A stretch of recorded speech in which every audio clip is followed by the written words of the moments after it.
Buen día con todos, queridos hermanos. Que el Señor me los bendiga. Hoy quiero pedirles permiso para algo.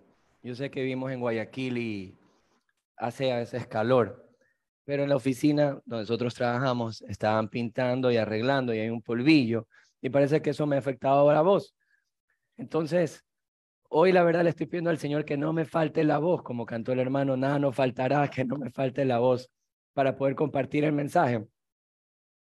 Pero quisiera pedirles permiso para poder pagar el aire acondicionado. Entonces, vamos a tener un poquito de calor, pero nos va a ayudar a poder compartir. ¿Nos dan permiso? Digan amén. Entonces, lo tiene Luis ahí. Muchísimas gracias. Muy bien. Estamos estudiando el libro de los Hechos. Y ha sido un libro que, aunque no salimos del capítulo número 1, no nos ha dejado de maravillar. Ayer estábamos con mi esposa y estábamos conversando, haciendo una visita, y hablábamos sobre el evento de tener hijos y cómo ese evento, cuando viene un niño al mundo dentro de un matrimonio, cambia la vida, cambia por completo, la vida es otra. Hay un contraste muy grande entre ser soltero y no tener hijos y estar casado y viene un niño al mundo. Los que han experimentado eso no duermen igual. ¿Amén o no? No dormimos igual, no vemos la vida igual. Nuestro esfuerzo, nuestro trabajo es muy diferente por un evento que cambia la vida. Hoy vamos a ver un evento, bueno, la semana pasada vimos un evento donde los apóstoles, su vida se transforma por cómo ahora miran a Cristo. Pero antes de empezar vamos a orar. ¿Qué les parece? Amén. Padre, en esta mañana queremos darte las gracias por poder estar reunidos en tu nombre. Quisiera pedirte, sí, Señor, que me ayudes para poder hoy transmitir este mensaje que considero que transforma nuestra vida como todo lo que en tu palabra encontramos.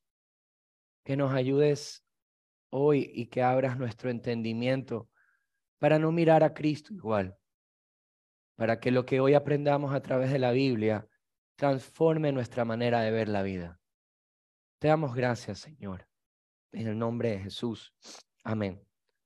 Muy bien, entonces hablábamos de este evento que transforma la vida. ¿Cuál fue el evento que hablamos la semana pasada? ¿Quién recuerda? Nadie recuerda, bueno, yo lo voy a hacer acuerdo. Cuando Cristo es recibido en los cielos. Los discípulos habían tenido una experiencia y era la experiencia de la muerte de su Salvador. ¿Cómo quedaron luego de la muerte de su Salvador? Quedan tristes, quedan dispersados.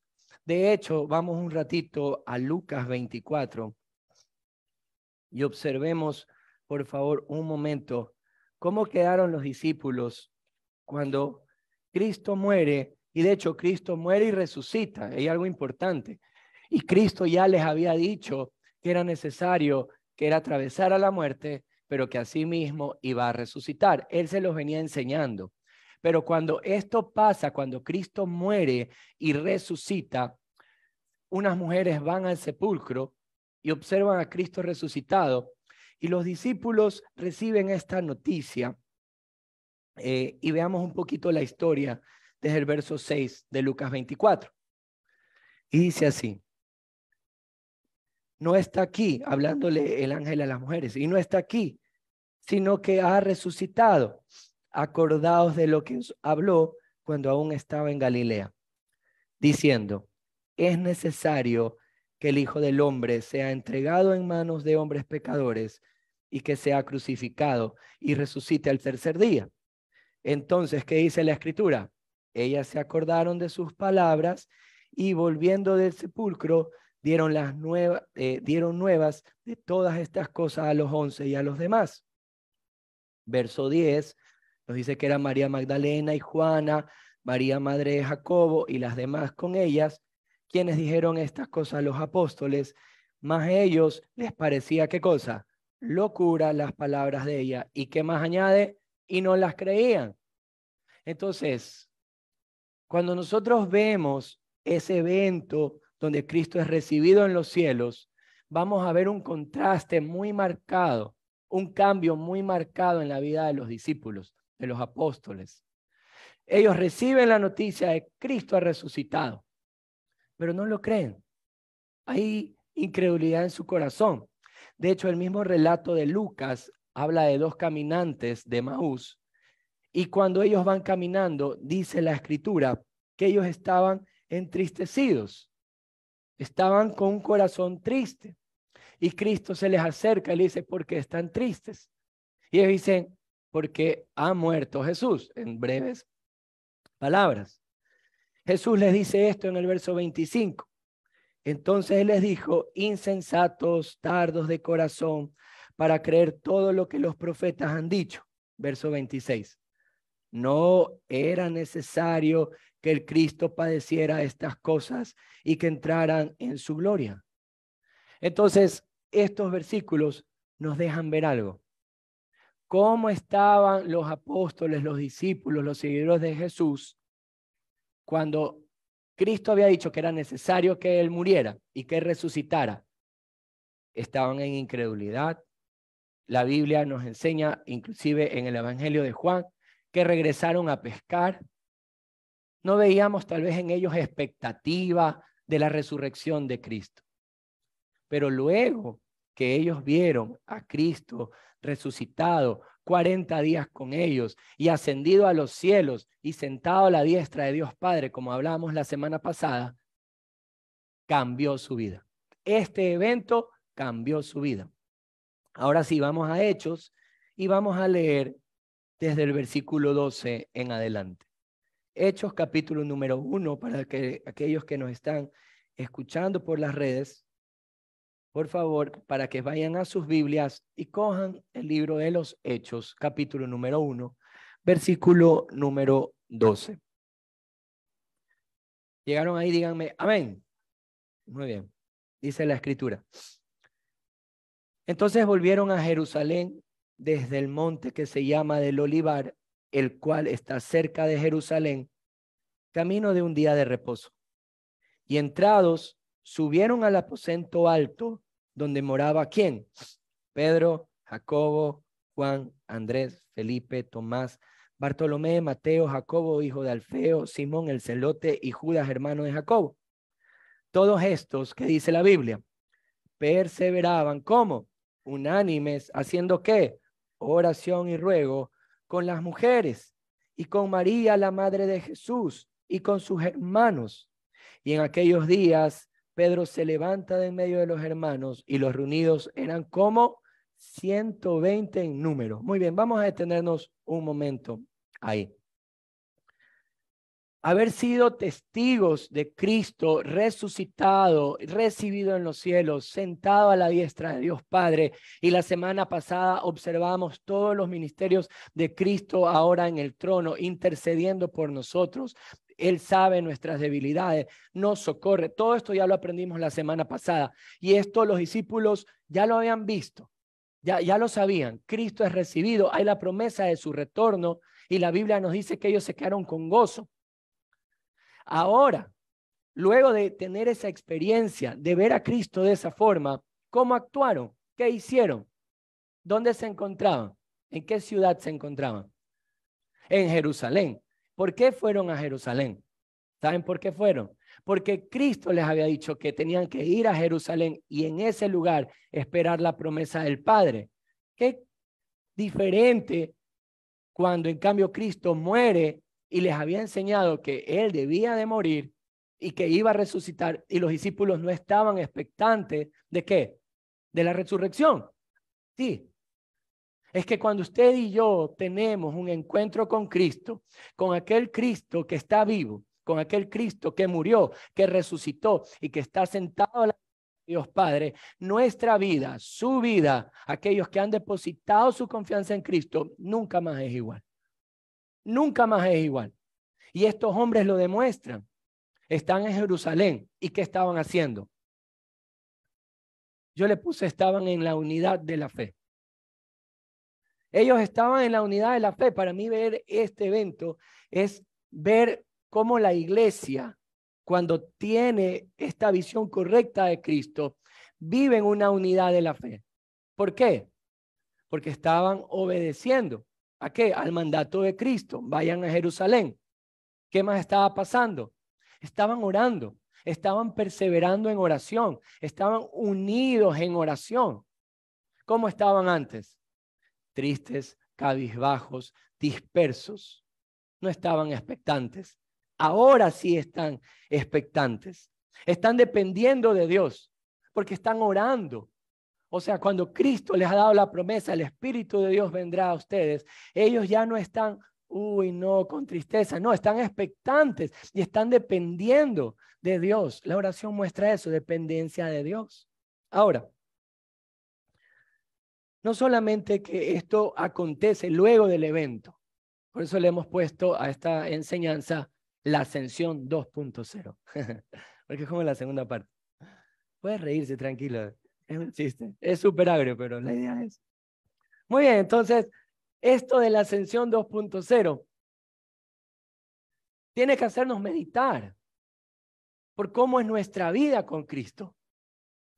Si estamos viviendo en esa misma expectativa del retorno de Cristo, de que las palabras de Cristo tengan un cumplimiento, cambia nuestra perspectiva de la vida. Estos hombres nunca más fueron iguales. Miren lo que pasó luego. Retornemos a Hechos 1. En el verso número 15 relata lo que acontece luego de la oración.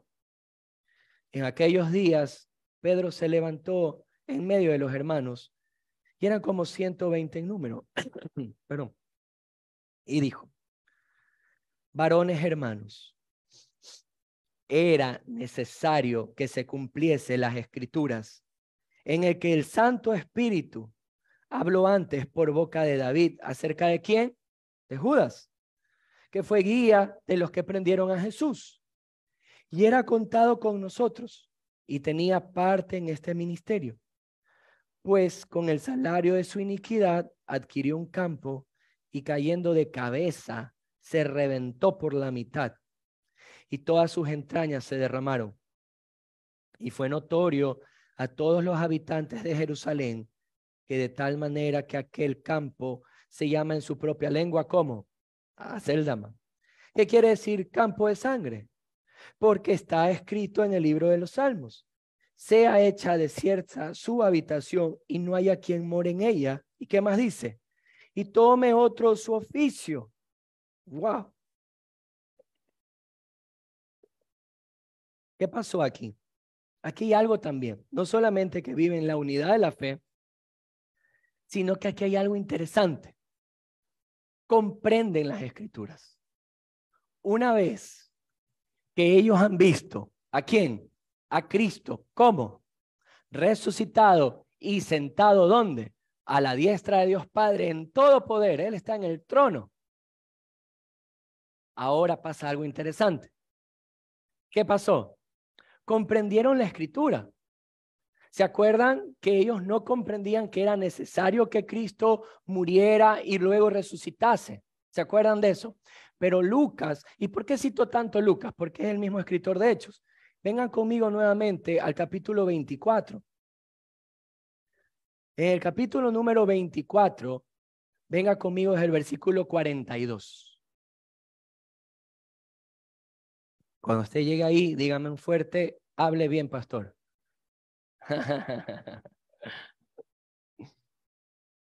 Ya llegó el hermano, muy bien. Miren lo que dice la escritura.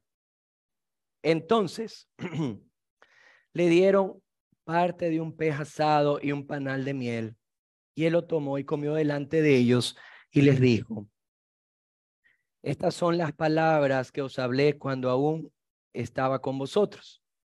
Nuevamente esta frase, miren, que era necesario que se cumpliese todo lo que está escrito de mí en la ley de Moisés y en los profetas y en los salmos. Verso 45, miren esta parte. Entonces, ¿qué pasó? Les abrió, ¿qué cosa? El entendimiento para que comprendiesen, ¿qué cosa? Las escrituras. Wow.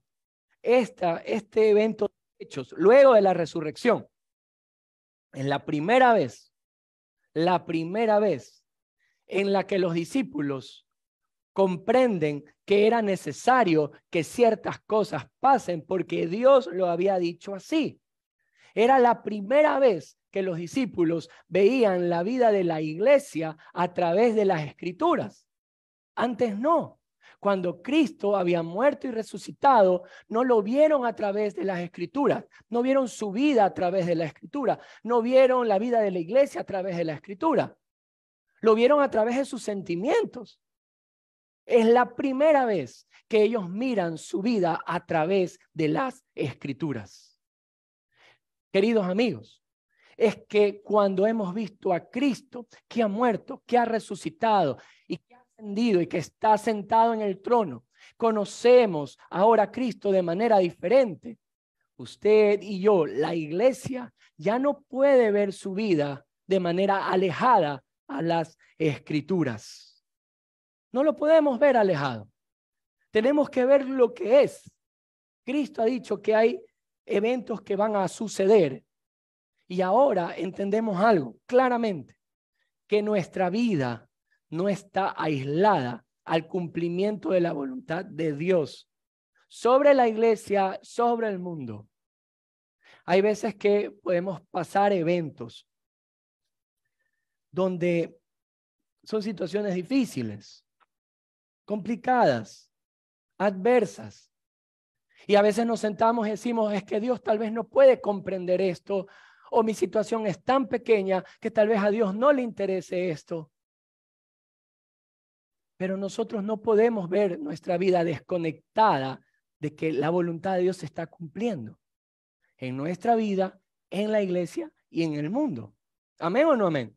No podemos verlo desconectado. Ahora, ¿qué evento es el que se narra aquí? El evento de...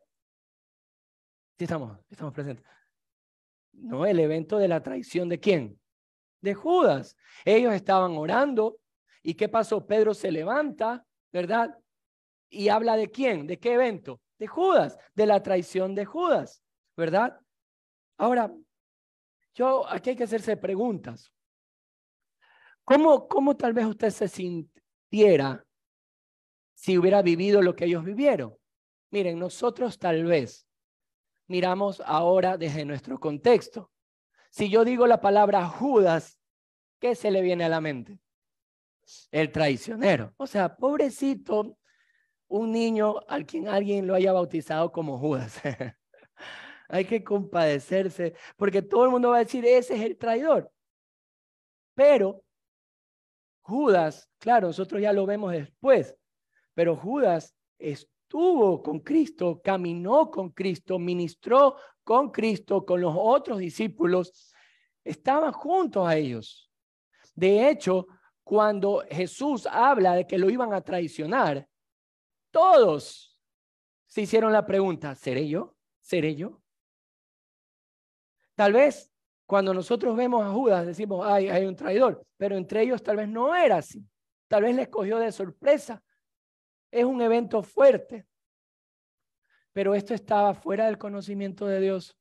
No, era algo que era necesario que acontezca y que Dios ya lo había dicho en su palabra. De hecho, si usted va al Salmo 69, 25, justamente habla de la habitación asolada. Es lo que empieza a citar Pedro. Cuando vemos el Salmo 109, 8, justamente habla de que otro tome su oficio. Es lo que Pedro está ahora en la mente, tiene en la mente y lo está citando. Pero hay otros versículos. Vengamos rapidísimo a Zacarías 11. Miren lo que dice Zacarías 11. Zacarías 11, verso 12. Zacarías 11, verso 12. ¿Ya? Dígame amén si ya llegó. Zacarías 11, verso 12. Dice, y les dije, si os parece bien, dadme mi salario y no dejadlo. Y pesaron por mi salario 30 piezas de plata. Esta era la profecía que venía desde Zacarías en el cumplimiento por la cantidad de dinero en la que Cristo iba a ser vendido o entregado, que fue lo que recibió en este caso Judas. En el Salmo 41, 9 habla de que el que lo iba a traicionar era el que comiera con él. El hombre de su confianza era el que iba a comer con él y lo iba a traicionar. La Escritura lo deja ver. Pero, ¿cómo reaccionaron los discípulos? ¿Se pusieron tristes en esta ocasión? No. ¿Encontraron tal vez un despropósito a lo que pasó? ¿Pensaron que esto era un evento aislado de la vida de la iglesia o de su vida? No. Ellos encuentran que Dios está cumpliendo su propósito en ellos. Y es como les estoy comentando. Nosotros no podemos ver nuestra vida alejada de que la voluntad de Dios se está cumpliendo. Eso es increíble. Y saben que cuando nosotros vemos el libro de los Hechos, especialmente el capítulo número 1, y observamos todos estos eventos, esto iba a marcar la vida de la iglesia. Todos los eventos que empiezan a suceder luego, ellos ya no lo ven como aislado, lo ven como el cumplimiento de lo que Dios había dicho. ¿Sabe lo que pasó en Hechos capítulo número 2? Ellos están reunidos, están orando. El Espíritu de Dios viene y empiezan a hablar en otros idiomas, en otras lenguas. ¿Sabe lo que hizo la gente? Venga conmigo en Hechos 2, verso número 13. Hechos 2:13. Mire la reacción de la gente. En Hechos 2:13 dice: mas otros, burlándose, decían: estos están llenos de trago, mosto. Ellos están borrachos. Cuando Pedro ve esto, él presenta defensa. Él sabe cómo responder, sabe lo que está aconteciendo. ¿Y saben lo que dice? Estos no están borrachos, sino que esto, no dice la palabra era necesario, pero Pedro lo dice así: esto es lo que Joel dijo que iba a suceder. ¿Se dan cuenta? La vida de la iglesia, ahora ellos lo miran a través de los ojos de la Escritura. Lo empiezan a observar luego con los ojos de la Escritura. Ahora, ¿cómo afecta esto a nuestra vida? ¿Cómo podemos aplicar esto a nuestra vida? De que ellos miraron la vida de la iglesia por medio de la Escritura. Dos cosas que quisiera tal vez compartirle. Primero, usted y yo vivimos en un mundo donde es necesario que se cumpla la voluntad de Dios para que el plan de redención se complete. Vivo en un mundo donde la voluntad de Dios se cumplirá a pesar de cualquier cosa. La voluntad de Dios siempre se va a cumplir. Y eso tengo que tenerlo en mi mente, en mi corazón. Y segundo, tengo la Escritura para poder comprender lo que está sucediendo, lo que está pasando. Cuando hablo de que vivo en un mundo donde es necesario que la voluntad de Dios se cumpla, tengo que observar cómo todo se está cumpliendo alrededor de la vida de la iglesia. De cómo cada evento, Cristo dijo que íbamos a ser perseguidos, que íbamos a ser odiados. ¿Se ha cumplido eso? Sí. Y cuando entonces veo que hay alguna persecución por predicar la verdad, por evangelizar, no tengo que sentirme desprotegido o mal, sino que debo de comprender que la voluntad de Dios se está cumpliendo en la vida de la iglesia. Pero ahora quisiera personalizarlo un poco más. Si yo vivo en un mundo donde la voluntad de Dios se está cumpliendo, todo evento que ha sucedido lo ha traído hoy a este lugar, por ejemplo. O estará escuchando este mensaje en su carro o en su televisión. Todo evento. Y uno a veces no lo comprende. ¿Cómo llegó usted a los pies de Cristo? Yo recuerdo que era un joven que empezó, trabajaba con mi madre y siempre me predicaba el evangelio. Siempre quería hablarme de Cristo. Yo siempre me le burlaba. Pero él empezó a sembrar. Luego, un amigo mío, un muy buen amigo mío, el amigo, el pata de la farra, de la fiesta y todo, se desapareció. No estaba más. Se convirtió, se hizo hermanito. Y él fue quien me invita a un retiro y me hablaron de Cristo. Y ese momento, aunque él no lo sabía, yo me sentía muerto en vida. Había sequedad en mi espíritu, en mi alma. Y ahora comprendo que cada cosa que estaba aconteciendo me llevó a los pies de Cristo. Qué increíble saber que no vivo en un mundo desconectado de la voluntad de Dios ni de su cumplimiento. Y ahora, tenemos la Escritura para poder comprenderlo. ¿Qué quiero decir con esto? Cuando nosotros tenemos eventos en la vida o decisiones en la vida, ¿cómo enfrentamos estos eventos? Muchas veces vamos y pedimos consejo, vamos y nos deprimimos o quedamos por un buen tiempo indecisos, no sabemos qué hacer.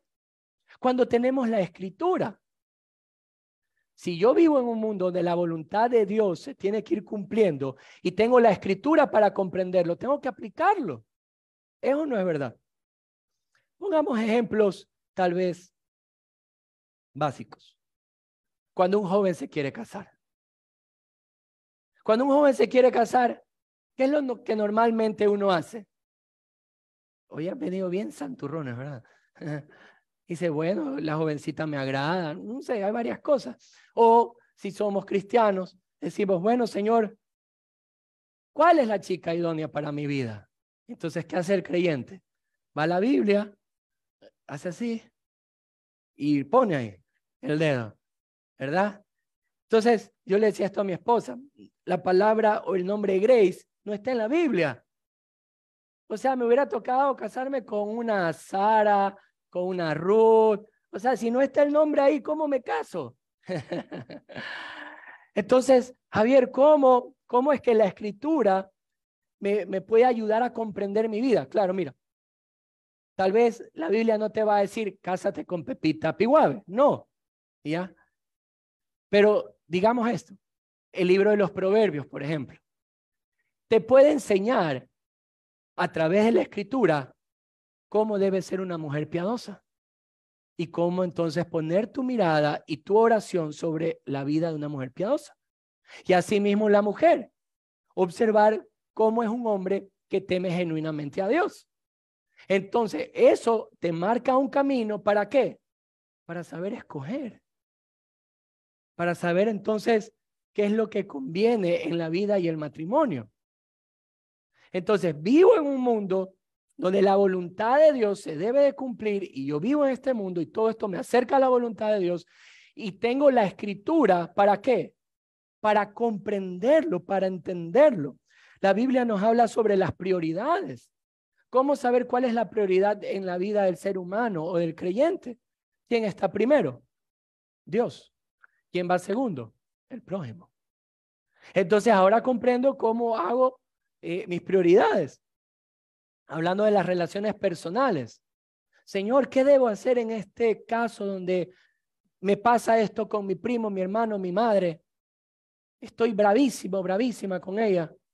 ¿Qué me dice la Escritura? La Escritura no te va a decir, ¿sabes qué? Usted va a hacer así, ¿no? Y dice, ojo por ojo, diente por diente. Bien, Señor. No, no, no, no. La Escritura te guía a que no debes dormir enojado, por ejemplo. No puedo dormir bravo, tengo que buscar la reconciliación. En los negocios, la Biblia te va a mostrar que debes de ser íntegro, ¿verdad? Con quién te puedes unir en una sociedad o no. Cómo mantener una deuda, cosas como esta, la Biblia sí la enseña. Esta semana he estado pensando mucho sobre los eventos que causan dolor, desesperación, una enfermedad, una muerte. Porque esas preguntas a veces son las más complicadas de responder. Los discípulos estaban viviendo algo complicado. Uno de los suyos había traicionado al maestro, lo había vendido y ya no estaba con ellos. Pero miraron ahora la vida de la iglesia a través de la Escritura. ¿Cómo nosotros podemos enfrentar también cosas como el dolor? Hay gente que se pregunta, ¿por qué a mí? ¿Por qué le pasó esto a esta persona si esta persona es buena? Yo encontré una respuesta en 2 Corintios, por ejemplo. 2 Corintios, capítulo número 3, perdón, capítulo número 1, versículo número 3. ¿Están con calor? ¿Están con mucho calor? Este calor a algunos les ha dado sueño, creo.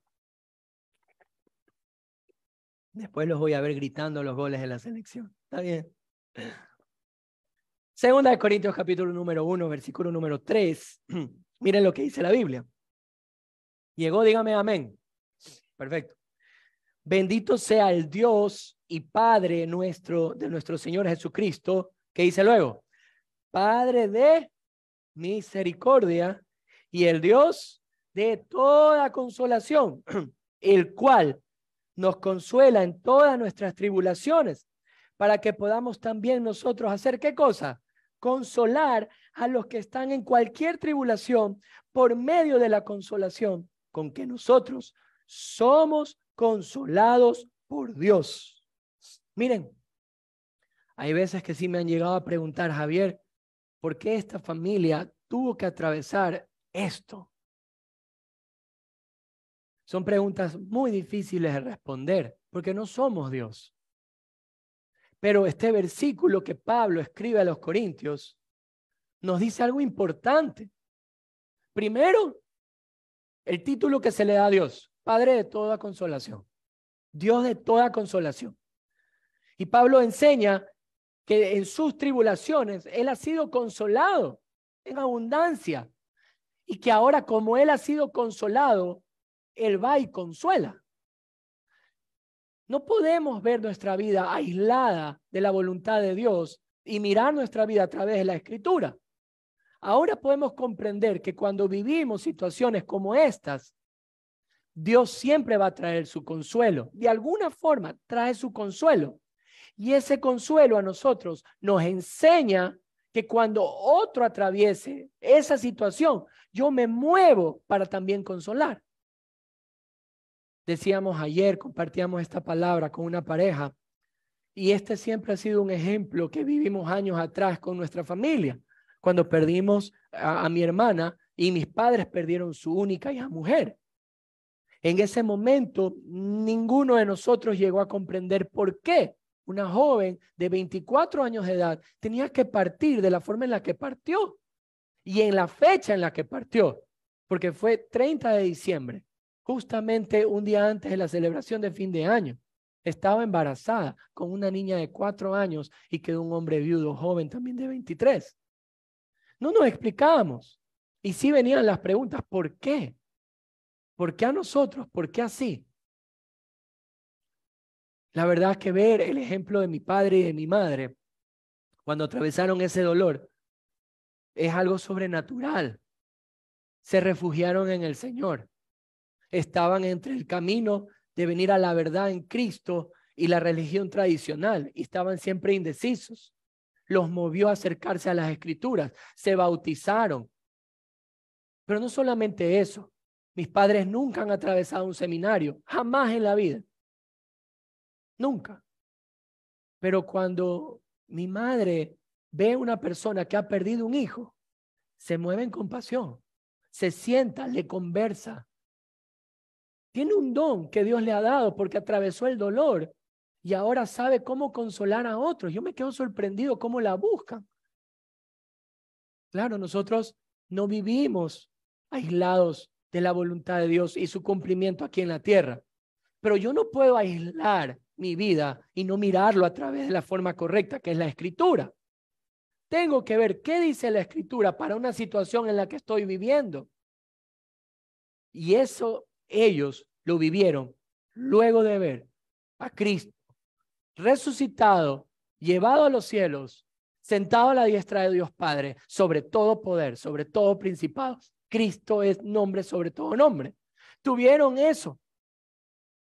Usted y yo no podemos ver nuestra vida aislada de la voluntad de Dios. Nunca. Ahora, para ellos, esta frase, era necesario, toma sentido. ¿Se acuerdan que yo les dije que es la primera vez que ellos observaron su vida, la vida de la iglesia a través de la Escritura? Pedro se levanta y dice, era necesario, acompáñenme nuevamente al Hechos capítulo 1, versículo 16. Y decía él, varones hermanos, era necesario que se cumpliese la Escritura en el que el Espíritu Santo habló antes por boca de David acerca de Judas. O sea, ahora ellos vieron su vida a través de la Escritura. Pero no solo se queda ahí. Cuando nosotros vemos nuestra vida dentro de la voluntad de Dios y por medio de la Escritura, nuestra forma de actuar cambia. Va a cambiar. ¿Cómo cambió en la vida de los discípulos? Se enfrentaron a esta situación que Judas traicionó, lo vieron a través de la escritura, pero no se quedaron solo ahí, sino miren lo que dice Pedro en el verso 21. Dice, es necesario, ¿qué cosa? Pues que de estos hombres que han estado junto con nosotros todo el tiempo que el Señor Jesús entraba y salía entre nosotros, comenzando desde el bautismo de Juan hasta el día en que entre nosotros fue recibido arriba, uno se ha hecho testigo con nosotros ¿de qué cosa? De su resurrección. ¿Se dieron cuenta de algo? Antes los discípulos no sabían ni qué hacer. ¿Se acuerdan cuando ellos los observamos? Cuando Cristo muere y resucita, unos se fueron a pescar, estaban dispersos, su acción era diferente. Pedro se levanta, observa la escritura. A ver, era necesario que esto pase, pero también es necesario que hagamos algo, porque la Biblia lo decía, era necesario que otro tome su oficio.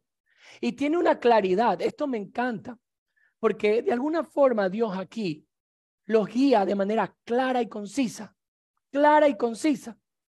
Pedro no titubea y dice, bueno, ¿y qué haremos? Era necesario, pero ¿qué haremos? No lo dice así, sino dice, es necesario que uno, y este uno tiene que ser hecho testigo, y tiene que haber estado con nosotros desde este día hasta tal día. O sea, puso hasta limitantes, es increíble. Y esto se vuelve un patrón en la iglesia. Es como ver a un Pablo escribiéndole a un Timoteo, Pablo ya anciano, y le dice, a ver, la iglesia tiene que tener pastores, y los pastores tienen que ser así, hombre de una sola mujer, no dado al vino, que puede enseñar, y usted ve requisitos. Pablo también le dice lo mismo a Tito, le dice, a ver, diáconos deben haber en la iglesia, y tiene que ser así, tienen que ser hombre de una sola mujer, bueno, y todas las limitantes que empieza a hablar. Tienen una clara dirección. Miren, si usted ha visto a Cristo muerto, resucitado, ascendido a los cielos, ha depositado su fe en Cristo como el Señor y Salvador de su vida, usted y yo no podemos ver desligada nuestra vida a la voluntad de Dios y por medio de la Escritura. Pero hay algo que Dios también nos da, dirección, y una dirección clara, concisa de lo que se debe de hacer. Su forma de actuar nos deja ver mucho que este evento partió en dos la vida de la iglesia. Porque no solamente que saben cómo actuar, sino que aprenden a depender de Dios. Porque ¿cómo tomaron la decisión? ¿Solamente pusieron las limitantes? No, miren lo que dice la escritura. Dice el verso 23.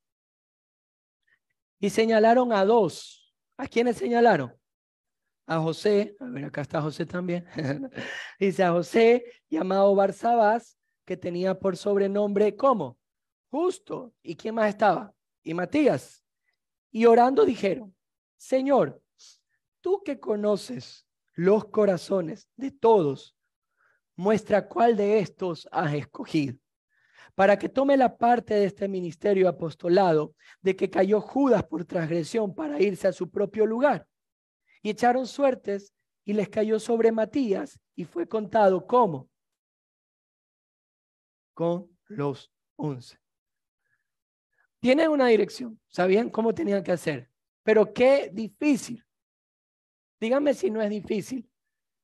Compañeros que han estado con ellos desde el día 1 hasta el día donde Cristo fue recibido en los cielos, son compañeros. ¿Sí o no? Y miren lo difícil. ¿Cuál era el sobrenombre de José? ¿Cuál? El justo. ¿Y de Matías? Era Matías. Mire cómo lo narra, mira cómo lo deja saber. La Biblia dice así, y señalaron a José, llamado Barsabás, que tenía por sobrenombre ¿cómo? Justo. Y Matías. y Matías. Pero oraron de manera correcta. ¿Qué dijeron? Señor, tú que conoces los corazones, ¿cuál has escogido tú para que nos acompañen en este ministerio? ¿Y quién resultó? Matías. Matías. Miren, no solamente que ellos saben o tienen una dirección clara, sino que aprenden a depender en sus decisiones. Aprenden a depender en sus decisiones, aprenden a depender de Dios. Queridos amigos, yo me pongo a pensar en nuestra propia vida, en las decisiones, en los eventos que usted y yo vamos a vivir siempre hasta que estemos en la misma presencia de Dios.